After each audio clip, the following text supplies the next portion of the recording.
Hey, folks, it's Lunch with Mal, and we appear to be live. We actually might have been live before I thought we were live. The software continues to toy with me. It says you're live, and then I look and it says I've been live for like 5 seconds. Um, anyway, hope you all are having an absolutely fabulous Thursday. And you're wondering about like the ominous title that I gave this Lunch with Mal. We're over the hump. Also, we might be making a terrible mistake. Um, so it's some fun conversation to come there. I got to get my video centered. It's like it's off here. There we go. I like to have the video of me directly under the camera. So if I look at myself, which I often do because it's nice to look someone in the eyes when you're talking, I actually am not looking like off to the side. And hey, Jillybug, and hey, Monique. I know, very clickbaity. It's actually still 11. I think I have one more 11 a.m. Lunch with Mal, and then the next one will actually be, I'm going to officially rename it to Brunch with Mal because it will be at 10 a.m. for me. Good morning, Kate. You'll also see I have the chat on the screen, so hopefully that's going to make it a little bit easier for people to see the full conversation since people catch the stream in different places. But yeah, the thing I want to talk about first was, and I don't think I talked about this a bit last week, because we were kind of coming over the hump from the issue from the 14th. Hey, Tim. Where and I've got more hindsight now. Hindsight is always wonderful, right? There was definitely, I think there was a compounding set of things that happened around Valentine's Day. And I actually see that they didn't happen at the same time for everybody, which is what's led me to believe that there was like social behavior and behavior from corporations doing big ad spends during over Valentine's Day, especially in the US where it's the biggest. But also I think Facebook did actually make some staggered updates throughout Valentine's Day, and we're actually still seeing a bit of fallout from those. So what does that actually look like? The biggest thing was that we saw an increase in cost per click, not huge, but like around 20%, which can actually like decrease your number of reads by like 20 to 30% that you might be getting, which is a pretty big dip. Like a 20% increase in cost per click, which we're talking like 14 to 18 cents per click. Like just seeing your ads move up by that much, you don't think of it too much, but if you think about like the percentages and how that will manifest in your page reads and your sales, it is actually pretty extreme. We saw that. But then we saw people seeing weird things like ads just like never came out of learning phase. And on the Facebook side, I just was with a client just now looking at some of her data, and her ads say that they're getting no clicks on the Facebook side. Whether we use results or we say outbound clicks or anything, Facebook says no clicks. But we're using attribution links going to Amazon, and the attribution links are showing clicks, and they're showing good clicks that are actually making good money. So Facebook definitely made a change that is having some fallout. And it's actually interesting that it's making some ads look like they're not doing that well on the Facebook side. And I think also it might be confusing the Facebook ad picking system as well, because it's like, I'm getting no results. What do I do? So I think that's definitely a factor that we're hitting. And it seems to be one of the situations where actually things look worse than they are. So we got that going for us in this scenario. So if you do have ads where it shows Facebook says it's getting no clicks, but you look at your attribution link or maybe other tracking stuff, if you're doing direct sales or something like that, and you are getting clicks, then this absolutely could be affecting you. One of the things that you should do if you're doing direct sales, and I know some people who are listening to the sound of my voice are doing direct sales, make sure, I'm going to share my screen here for a second and show you guys what to do.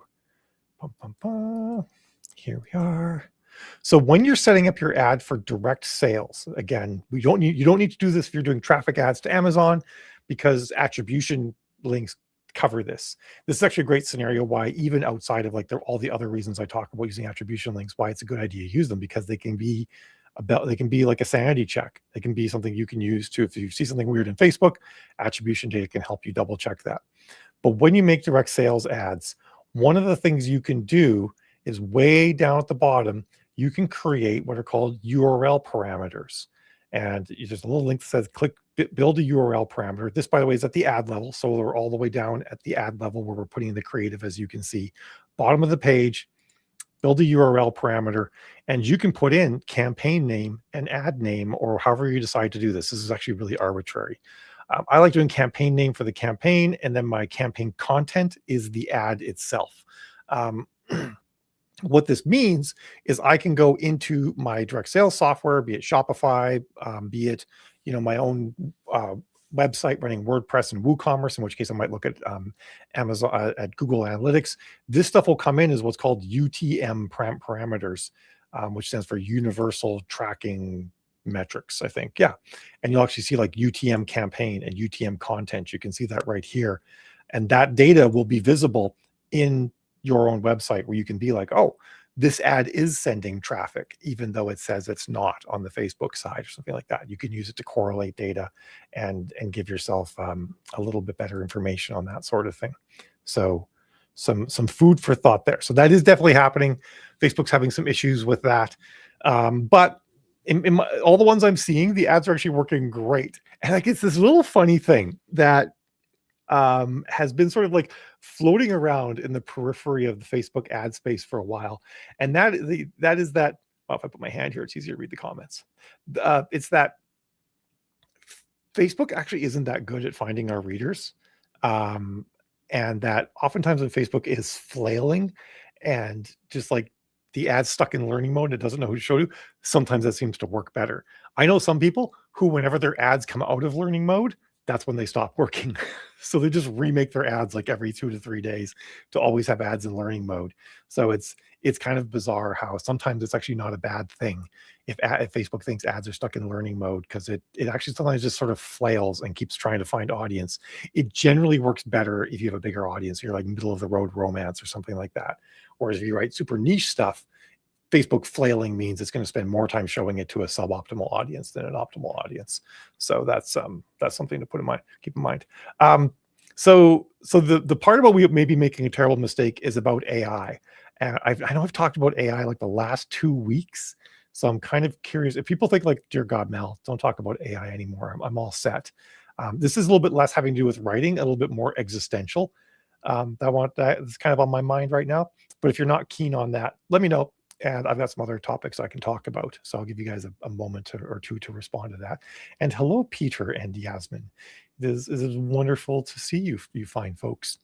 How's Nova Scotia going right now, Peter? Have you guys started to get warm weather yet or not? You must be getting pretty decent weather by now, right? Although you guys might have been hit by that snowstorm that hit New England. Sometimes I know you guys miss those nor'easters, but sometimes they also pound Nova Scotia as well. So my advice for most people right now is that for most people, they're seeing advertising returns start to climb again, and we have, in the week and a half since Valentine's Day, we now have solid data that should show you that for pretty much everybody I've been looking at, like maybe only 10% of the people are things not climbing back up to being on a good trajectory again. So if you're seeing that, then I think you've probably come through the Valentine's Day advertising spend thing, and the ads not showing that much during Valentine's Day, and you should be back on a good trajectory. And I would encourage you to continue your marketing, continue being savvy. If you see ads that are just not converting, be mercenary and turn them off. If they haven't recovered, if you got ads that were doing great before around the middle of this month and since then have dropped and aren't doing that great, be mercenary, turn them off. They probably are not going to come back.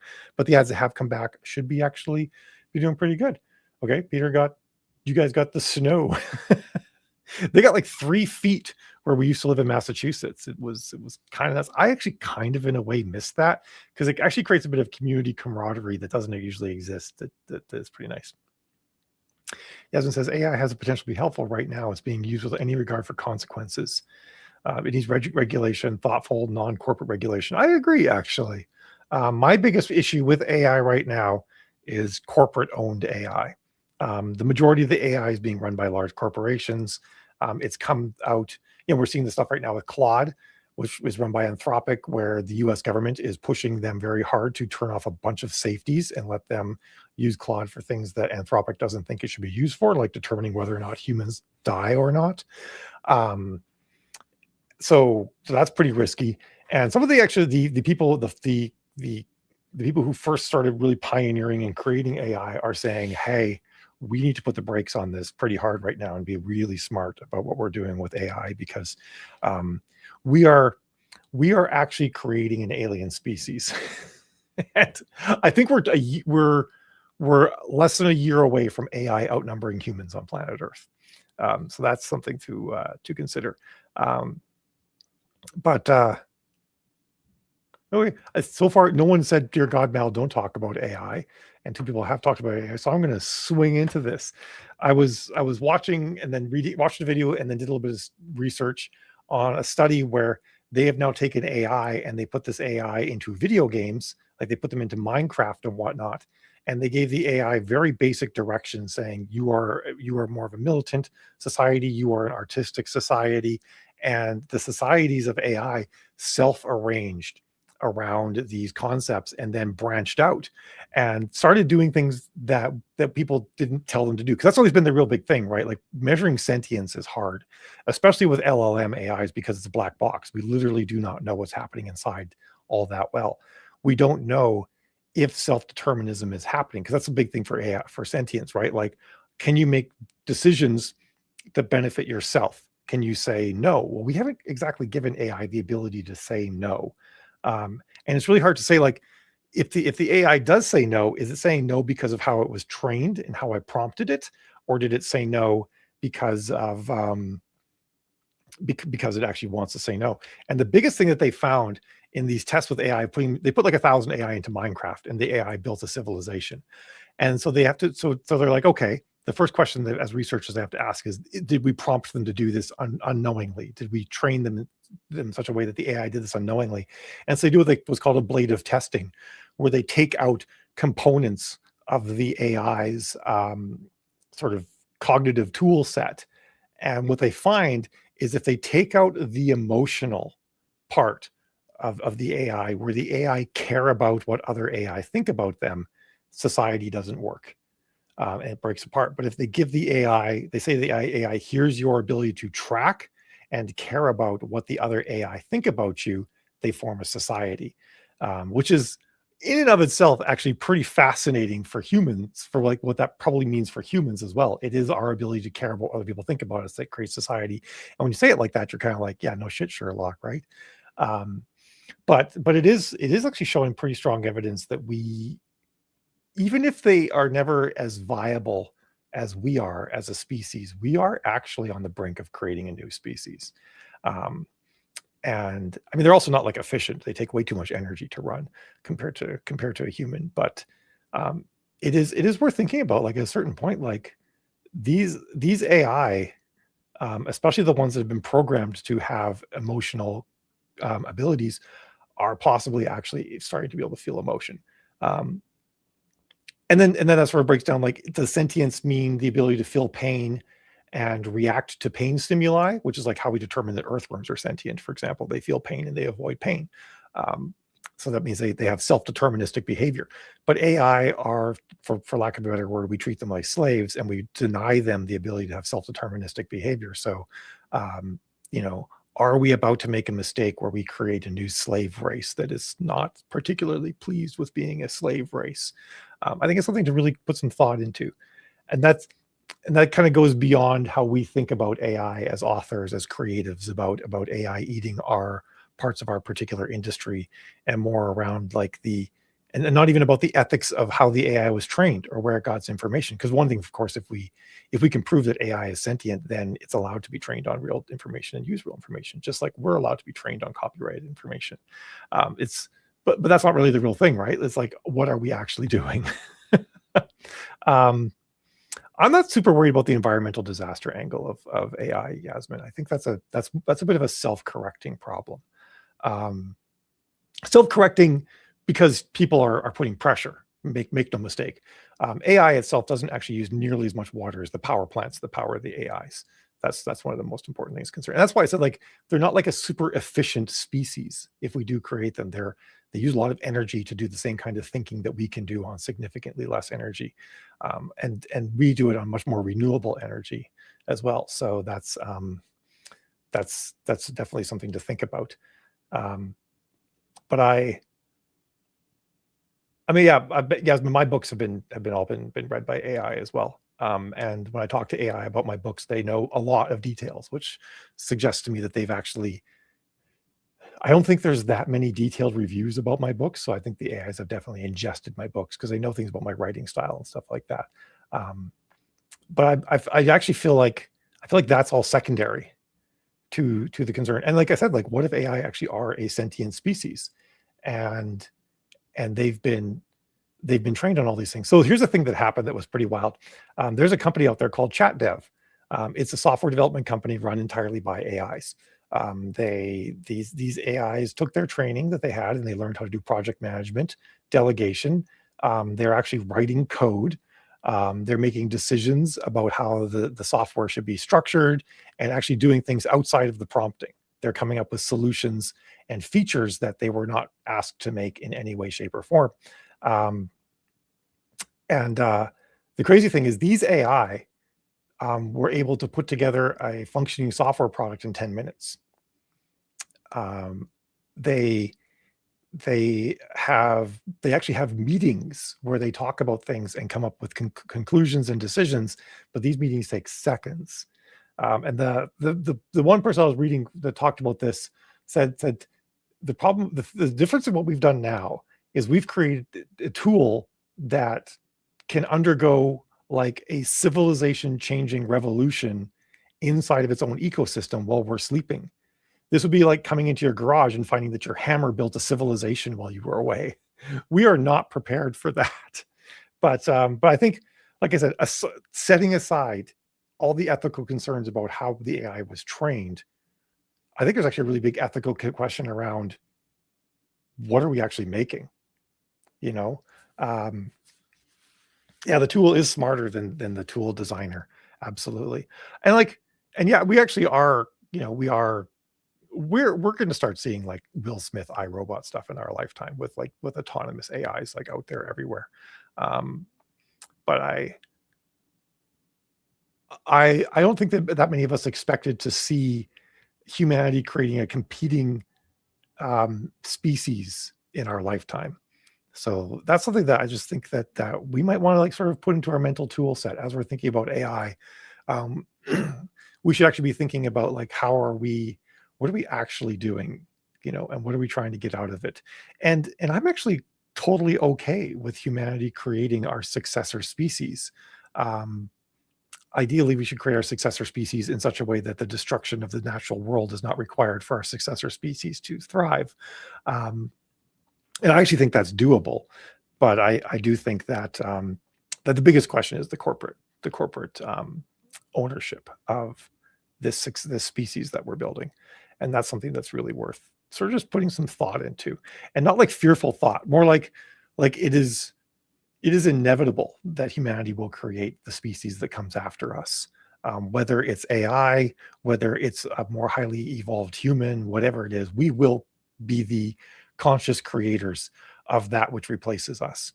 So we need to actually, apparently in our lifetime, we actually need to start really thinking about how we do that, and the ethical and moral implications of the method in which we create the successor species. I personally think that we're going to squash it. Um, the humans will react out of fear, and we will terminate our successor species at least the first couple of times. But we'll see how that plays out. Tim says, I don't know if I would say smarter than the tool designer, but absolutely say that AI is more capable than humanity in many use cases. I think smarter in regard to the fact that the AI could run through all the possible permutations of a decision tree and then come to a conclusion in the amount of time it takes us to schedule the meeting to talk about it. So that is what allows me to be smarter. The difference, of course, is that we don't have AI that's powerful enough to run. We don't have systems that are powerful enough to run an AI inside of like a body, like one of ours. It takes massive data centers and whatnot, and that's where the system is not efficient. Yasmin says, honestly, even back in the 70s when I was a teen, I expected us to be a lot further along technologically than we are. There were ebooks in Killashandra. I need to reread. You know what? That book, Killashandra, is on my shelf right back there. But yeah, it is interesting, right? Like, I mean, evidence just by the fact, like 2001 Space Odyssey was a book. was a book and a show. The fact that we really did expect humans to be doing a lot more with our technology. Really, what we ran into is we ran what's called the complexity break, and this is sort of a huge thing, right? Where as problems become more complex, the number of people that can actually understand and solve those problems shrinks.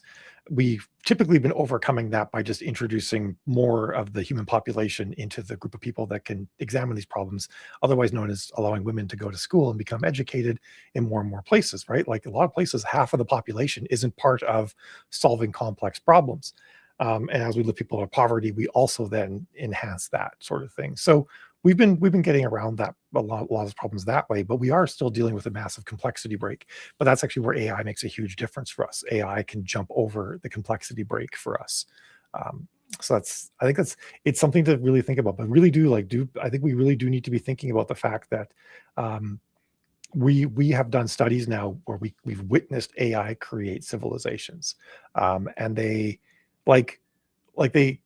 in Minecraft, they had AI that were not told to do any of these things, by the way. Um, they had AI that would arrange flowers and spend so much time arranging flowers and go out and collect flowers of different types and arrange them in patterns that they thought were pleasing and stuff like that. Like that's really interesting behavior.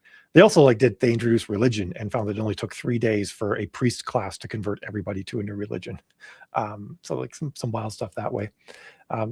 So on more book topics, I know I'm doing so much thinking about AI, it's sort of bleeding into everything. But I think it's something we actually absolutely have to think about, right? As business people, as humans, all of those things. All right, Angel Ray says, for genre like MM romance, what kind of ads do you find perform best?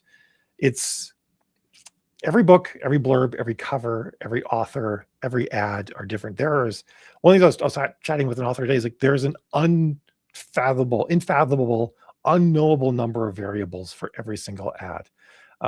What it really comes down to at the end of the day, though, is remembering that nothing happens currently unless a human decides to make it happen at the end of the day, right? Like you need to appeal to a human being to get them to read your book. So the ad you have to know who the target audience for that ad is, and it has to be compelling and engaging for them. And then also you have to make sure it's clear and not misleading, because Facebook will show your ad to the exact wrong audience a lot. So if it's an MM romance, it needs to say MM romance on it. That probably needs to be in your headline. And ideally, there should be two men in some sort of romantic embrace. Sometimes that's not possible depending on what you're trying to do. But ideally, it needs to do that. It needs to show two men in a romantic embrace. You are going to get negative comments that you're going to have to deal with policing, and you might even get people reporting the ad. So that's something you have to deal with. But those are the ads that will convert the best. Yasmin said, I was so disappointed in 2001 when we didn't have monoliths from space. Yes, indeed. It was like, oh, things were going to be a lot cooler, I thought. Or I mean, we've also passed the Back to the Future time frame. So we should have had. I mean, we actually could have flying cars, but what's been determined is that the average person should not be in charge of driving a 2,000-pound vehicle through the air. So flying cars very well could exist. The population is just not should not have flying cars. Yeah, we never did get our hoverboards, but the biggest problem with the hoverboards is actually the batteries. We are really close to actually making some amazing new batteries that are non-toxic, and that's the thing that's going to change absolutely everything. Because right now, like power plants need to produce enough power to handle peak power consumption. So what they do is they take like the worst day of the year, and it's usually a hot day in the summer, or a super cold day in the winter, depending on the climate you live in, and they have to build an infrastructure that can handle that level of power delivery. So your rate for power delivery and the infrastructure we have to build for power delivery is based on the worst possible day. And then they have to ramp it up from there, because what if another power plant goes down during that worst possible day?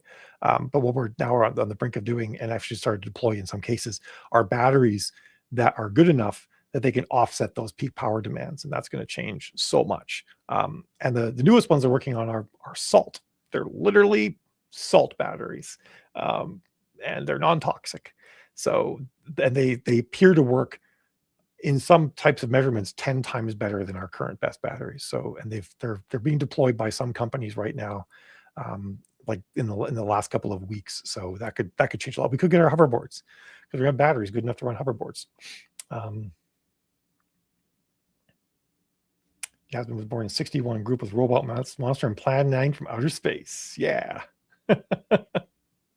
I was born the year that Star Wars came out, so I was not standing in line for the first movie. I did stand in line for Phantom Menace, and didn't entirely hate it. I actually like the pod racing a lot more than other people did. But yeah, so I think one of the really things that really one of the things that I struggle with a lot in my books is the primary story, the meta story across all of my books is how is humanity going to deal with creating our successor species? And not only did we do it in AI, we uplifted tons of animals, and now they're just as smart as we are too. And then eventually humans also run into aliens, right? So we are like not like in resource competition, but almost more like in like why do we exist competition with everything else. And I've been thinking about that problem a lot, and I didn't expect it to come up this soon, right? So now I'm almost thinking like, how do my books survive into a future where the ground underneath them shifted so much that they might not even be relevant anymore? I definitely think this is a bigger problem for science fiction authors than it is for anything else. But I do think like as you know, we all do need to be thinking about this. Like, how do I continue to make money in this world where the systems are moving so fast I can't keep up? Which is I think, not to beat a dead horse, but I think it circles back around to the kind of stuff that people do with Kickstarter. That as so much stuff becomes commoditized, and dehumanized, that as humans we're going to see greater and greater value in receiving in having a beautiful object made by another human. And that's why I think that we really are as authors need to move away from you know what as far ebooks have become like a mass production content machine that that doesn't have to produce quality, just has to produce quantity. And we need to move away from that structure.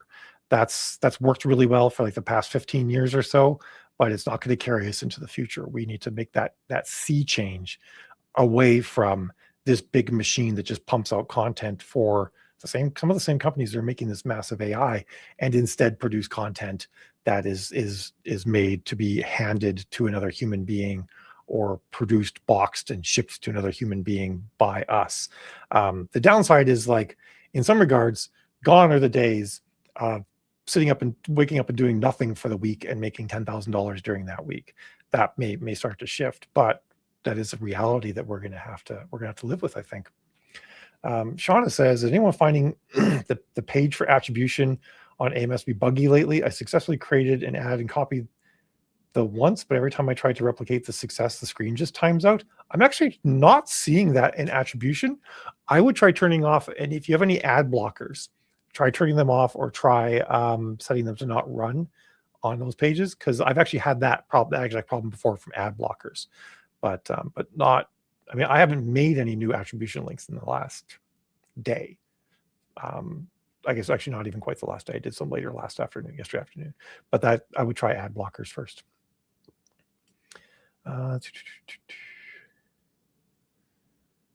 Humans become the novelty. Yeah, it's an interesting way to think about it, Jill. Humans kind of do become the novelty after a while. We're definitely at a pretty big inflection point. I think humanity, we're going to experience in the next 5 years the largest inflection point that humanity's ever had. And none of us know what to do about that. It's going to be, it's unfortunately interesting times. I really had hoped that the AI revolution would happen after I was gone, because I was like, it's going to be so messy. But as it turns out, that might not be the case. And they just made some really big jumps with quantum computing that could even further accelerate that.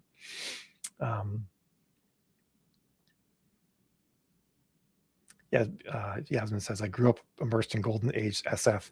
I do too. I actually don't like that we call it Golden Age anymore, but I think that we now live in the Golden Age of science fiction. But that's That's my personal take. I think there were definitely some great authors back in the day, but there was actually also like a lot of stuff that was just like, man, like average stuff on Amazon beats that SF. Um, that being said, some of it's like I remember like, okay, is it just because the stories don't hold up that well because technology has outstripped what they're doing, or our understanding of how these things might work has changed? So I have to do kind of keep that in mind. But some of my favorite stories, though, like I think my favorite sci-fi story of all time is still The Ship Who Sang by Anne McCaffrey, just because it was such a beautiful concept. Um,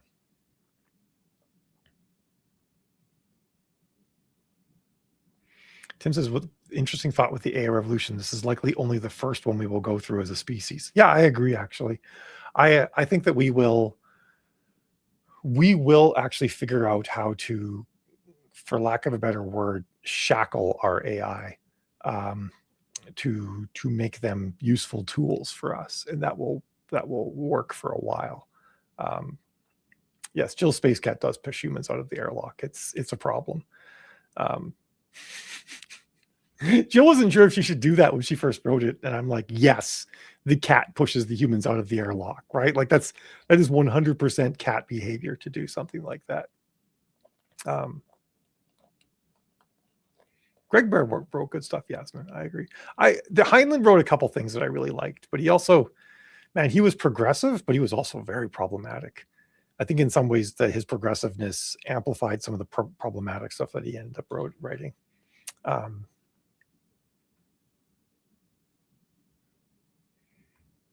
I love that like so many of us became writers by just consuming so many good books and loving them and just wanting to like live in stories. Yeah, they totally didn't feed him honey when they hijacked the ship. I think he was actually sitting by his bowl and everything, and the hijackers did not give him any food. So that ended that real quick. Also, in the next book, the cat got access to the internet, to the link, and ordered a robot that would just feed him, so he didn't have to rely on humans anymore. Because I mean, clearly that's what you do, right? When you don't have opposable thumbs, what do you do? But I do love the fact that so many of us, like, we got into books and writing because of story, and wanting to live in story. And that'll be the thing that I think that we need to keep in mind as so much stuff changes, right? Like why we're here, the joy and the wonder that we had coming from books when we were younger, and how to keep that alive in what we're doing today. Because you know the industry ebbs and flows. We're not going to be making like a consistent amount of money all the time. And we're going to be seeing changes. We're going to see fluctuations that we have no control over. And remember, staying in the story, staying in the why is going to be super important for us. But also, I really do believe that like figuring out ways to connect directly with readers, not through these big companies, not through these big corporations, is going to be super key. And the same thing would be true, I think, we need to, aside from writers, but as just humans, we need to think about, like, if I do use AI tools for things, how can I use AI tools that are not controlled and owned by large corporations? Will be super important as well.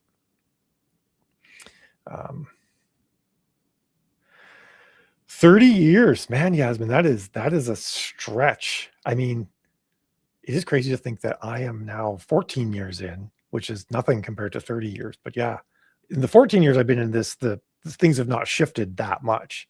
I mean, me, and when I came in, that was part of a shift. But once that shift sort of stabilized around 2015, things have been pretty consistent from then on out. But yeah, before ebooks, before Amazon, before the consolidation of book publishing, yeah, you've been through all of that sort of stuff. That's pretty wild. I can't even imagine what that's been like. Like I can't imagine, but I don't think my imagination takes me nearly far enough. All that sort of thing. So yeah, I feel like that's all I wanted to say about these topics today. It is an interesting time that we're in, for sure. That old Chinese curse. But I do think, sort of circling back around to the very beginning, I do think that we're over the darkest hour that is the February slump that we experience. And I also want to remind everybody that if you're in KU, the February KU rate for the last I think 16 years now. Sorry, not 16 years. That's way too long. 12 years. For the last 12 years, the February KU rate has improved. Wait, no, sorry, 11 years, because this year hasn't happened yet. It always bumps up. So the KU rate for February always improves. It usually does not get as good as December, but it'll be somewhere between December and January. So come March, your February numbers are going to look better than they do right now if you're in KU. So do keep that in mind. The rate will go up. Except for 1 year, the rate has always improved in going into summer. 1 year it plummeted right in July, but aside from that, it very consistently goes up. So, you sort of like breathe a bit of a fresh air if you're seeing an improvement. Know that I see that improvement across dozens of accounts. It seems to be the trend right now that, okay, whatever Facebook did from an ad perspective mid-February, whatever market changes happened mid-February, we seem to be past them, and things seem to have recovered at that point too. But the big thing to keep in mind is that if you have ads that tanked mid-February and they haven't come back by now, they're not going to come back. So don't keep trying to run failing ads that you started back then now and expect them to do better, because they will not. You're going to need to start new advertise ads. So yeah, that's kind of my closing thoughts. And just a reminder that that as we go into daylight savings time, or as you all go into daylight savings time, Lunch with Mal will keep happening at noon Eastern. So we'll keep it at, but it will change to Brunch with Mal in 2 weeks, I think, because it'll be 10 for me, and maybe I'll have a bagel or something or a waffle. That'll be my new thing. DST rant incoming, Jasmine, sorry. Everybody hates daylight savings time. Why do we still have it? It boggles the mind. Like, I don't know anyone who's like, well, I absolutely love daylight savings time and I think we should keep it. Like, I don't know anyone who thinks that. I don't understand. If there was ever evidence that there is indeed a secret cabal running everything, the triumvirate, the Illuminati, whatever it might be, if there was ever any evidence for that, it would be the existence of daylight savings time. The one thing that we all universally hate, but somehow keeps going. It's insane. A few who do? Who are these crazy people? Like, why? The funny thing too is, like, people talk about, like, oh, it's for agriculture. I live in an area, Saskatchewan, that is 100% agriculture. Until relatively recently, that was the entire industry. No daylight savings time. They don't do it because that doesn't actually matter for agriculture. The plants are still going to grow when they're going to grow, and the chickens are still going to wake up when they're going to wake up, regardless of what our clock says. And also, like, here, the amount of light changes so much when the sun comes up, changes so much throughout the year, that trying to align your clock to when the sun comes up is ridiculous anyway. And yeah, we get more light thing is weird. The other crazy thing too about daylight savings time is it really depends on which edge of a time zone you're in. So if you're in the middle of a time zone, daylight savings time might not be that big a deal as far as like sun come upness. But if you're like on the western edge of a time zone, daylight savings time actually just makes it so it's darker earlier in the morning. So like spring starts getting nice, the sun starts coming up at 6, DST kicks in, and now it's pitch black again at 6. And if you're on the eastern edge of a time zone, depending how big the time zone is, it can actually be the exact opposite. So it's not universal in how it plays out either. It's just stupid. It's just dumb. Like, old woman yells at cloud time over here right now. So anyway, it's true, Yasmin. Cats know what time it is. We do feed them by their schedule. They do not. If there's ever a creature out there that did not like daylight saving time more than humans, it's cats. They're like, I'm remembering. I'm angry at you for 6 months because you're not feeding me when you're supposed to be feeding me. Yeah, I don't even know if it ever made things easier in the past, even, Tim. But I know for Arizona and Saskatchewan, it's a pain in the butt because we have to deal with everybody else who still uses this archaic system. And we're like, hey, we're living in the future over here. No daylight savings time. People can join in. Okay, DST rant over. Thank you for the chat, everyone. Hopefully that was some of those thoughts about we actually are. AI is rapidly becoming not a tool but a new species is something to give some thought to.